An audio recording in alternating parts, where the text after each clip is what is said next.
All right, welcome back, everybody. My name is Token D Rock here with another stream. It is Tuesday, February 22nd, 2022. I hope all of you are having a wonderful day. The overall crypto market cap is roughly where it was around 24 hours ago. Haven't moved a whole lot. Bitcoin did see some downside price movement. It didn't go that low. I still think 32, 33K Bitcoin is in the cards. We'll see. Ethereum is back above $2,600. It did dip below, I believe, 2,500 last night, or just barely touched it. Cardano officially below 90 cents. Again, a lot of sideways movement out of these altcoins. Some of them have come down a little bit in the past 24 hours, but nothing too earth-shattering. Looking at the 1 hour chart for Bitcoin, looking at these lines of support, it looks like the bulls are trying to reclaim that $38,000 line of support that they lost yesterday right around 10 a.m. and then they lost it again a few hours later. Anyways, moving on to the minute chart, you can see the bulls were having quite a hard time past 24 hours. The bears drove the price down to roughly 36,350, and we've rallied a bit since then, facing some resistance right around 38K, 38,200. The news of today, just an update with what's going on with Ukraine. Well, Germany froze their Nord Stream 2 gas project as Ukraine crisis deepens. Just to sum this up, Germany on Tuesday halted the Nord Stream 2 Baltic Sea gas pipeline project designed to double the flow of Russian gas directly to Germany after Russia formally recognized two breakaway regions in eastern Ukraine. Europe's most divisive energy project, worth $11 billion, was finished in September but has stood idle pending certification by Germany and the European Union.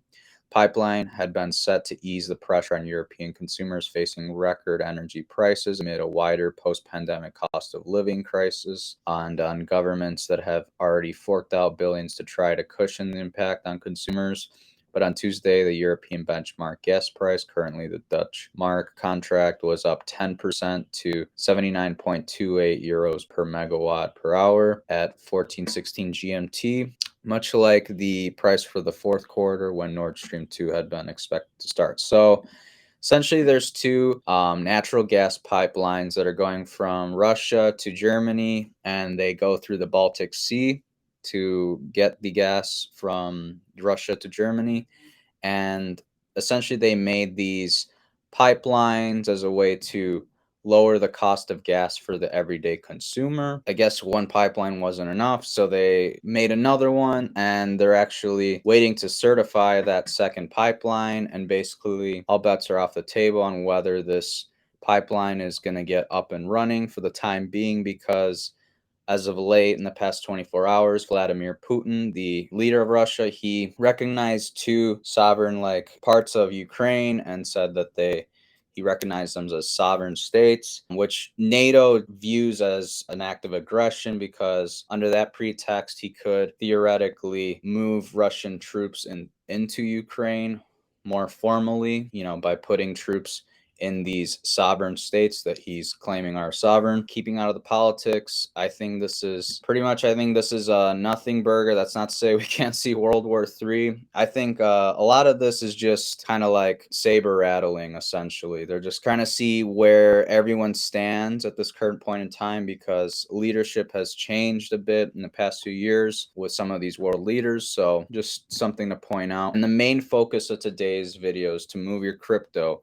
Before I get into that, I do want to update you guys on some limit orders. I had a limit order for 37,005, but I canceled it and said, I'm going to buy a little bit lower. Why not? And I bought some Bitcoin right around 37,000. Again, we still have some bullets in the chamber to take care of Bitcoin if it goes down a bit further. Always keep some dry powder on the sides, take advantage of those dips. We did have a limit order for VGX go through at $1.50, went as low as, I believe, $1.47. The reason why this whole video is titled Move Your Crypto Now is because if you guys have been paying attention, certain governments around the world are seizing crypto, okay, or just funds that people are donating to a cause that they believe in. Personally, I think that's ultimately wrong and should never happen. If you want to fund some peaceful protests, whatever the cause may be, halfway across the globe, or the countries right next door, like with Canada, for example, I think you should be able to send those funds without the government or central banks getting involved and cutting those funds to the person you're trying to send it to. What's funny about the whole thing with Canada is they actually contacted this custodial Bitcoin wallet company called Nunchuck, and Nunchuck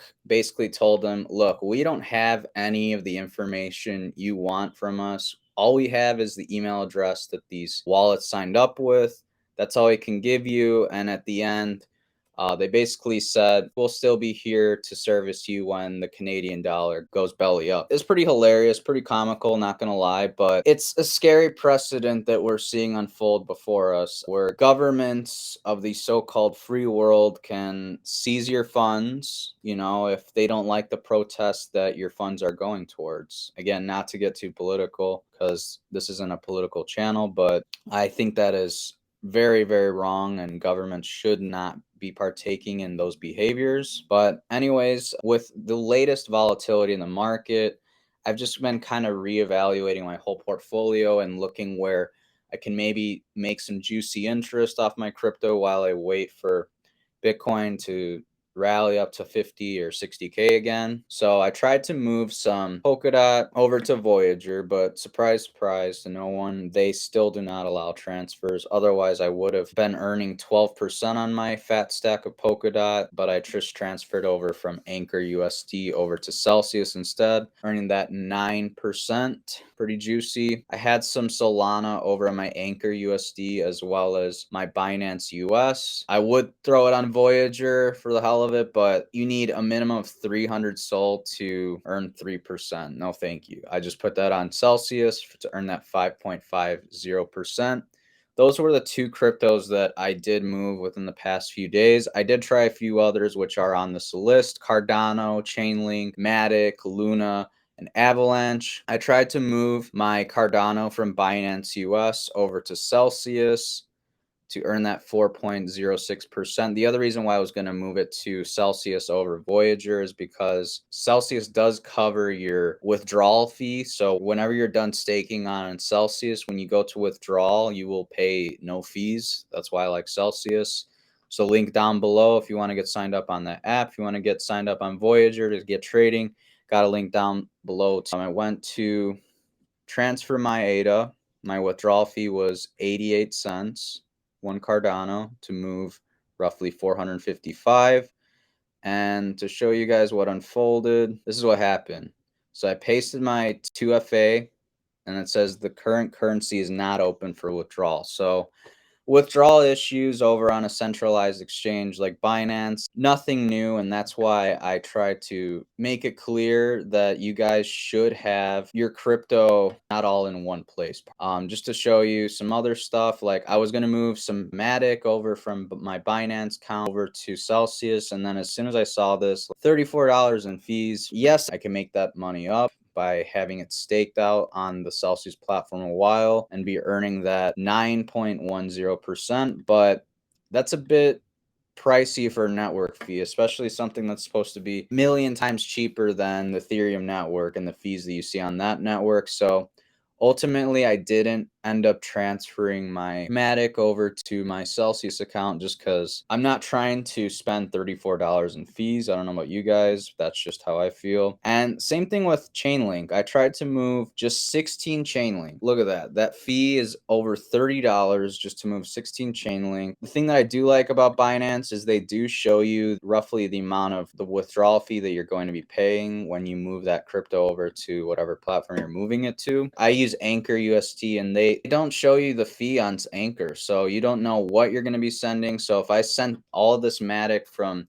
Anchor USD, it would be in limbo for a few hours, and ultimately I would be paying over $30 fee that I was unaware of. So that's why I don't really like Anchor USD, and as of late I've just been moving a lot of my stuff off of there because I think they're kind of shady. You have to ask yourself, think of how long you're going to have to stake this crypto to earn the withdrawal fee that you paid to put the crypto on the platform that you're staking it on. You got to ask yourself, is it worth it? That may take a full year to recoup that Matic that you lost via withdrawal fees. Same thing with Chainlink. Like, I earn realistically 20 cents per week from just staking my Chainlink over on Celsius. And I don't have a fat stack, but you do the math, 20 cents every week to recoup those funds, you're looking at like over a year's time. And to me, that's not worth it. It doesn't justify moving the crypto from Binance or Anchor USD over to Celsius. If it's going to take me over, say, a year to recoup the withdrawal fee,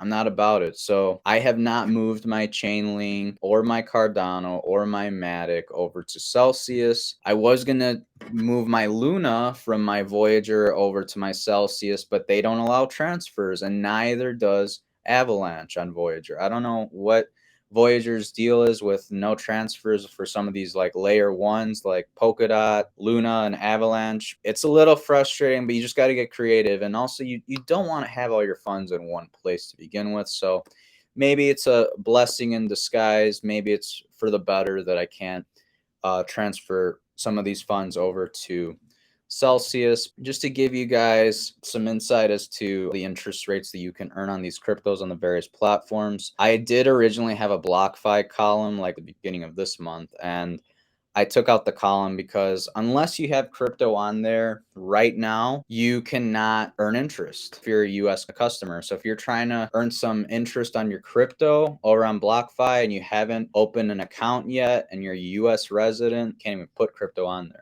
One last thing that I do want to mention to you guys is if you are looking to get started on Celsius, there's a link down below in the description. If you sign up with that code and deposit some money, you get some free Bitcoin. I get some free Bitcoin. It's win-win. But here's another thing that you can do on Celsius that you should take advantage of. Even if you have like $150, $500 of Bitcoin, you can earn anywhere from $10 to $50 in Bitcoin.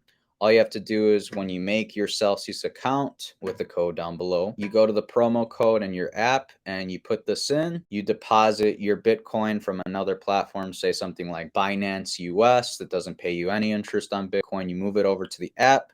You lock it up on that app for roughly 30 days and you get some free Bitcoin. So win-win. But yeah, that about does it for today's stream, everyone. If you found it helpful, enjoyable, entertaining, educational in any way, shape, or form, please smash that like button and subscribe to the channel. Hit that notification bell to be notified when we go live next. Got some links down below, so please check them out.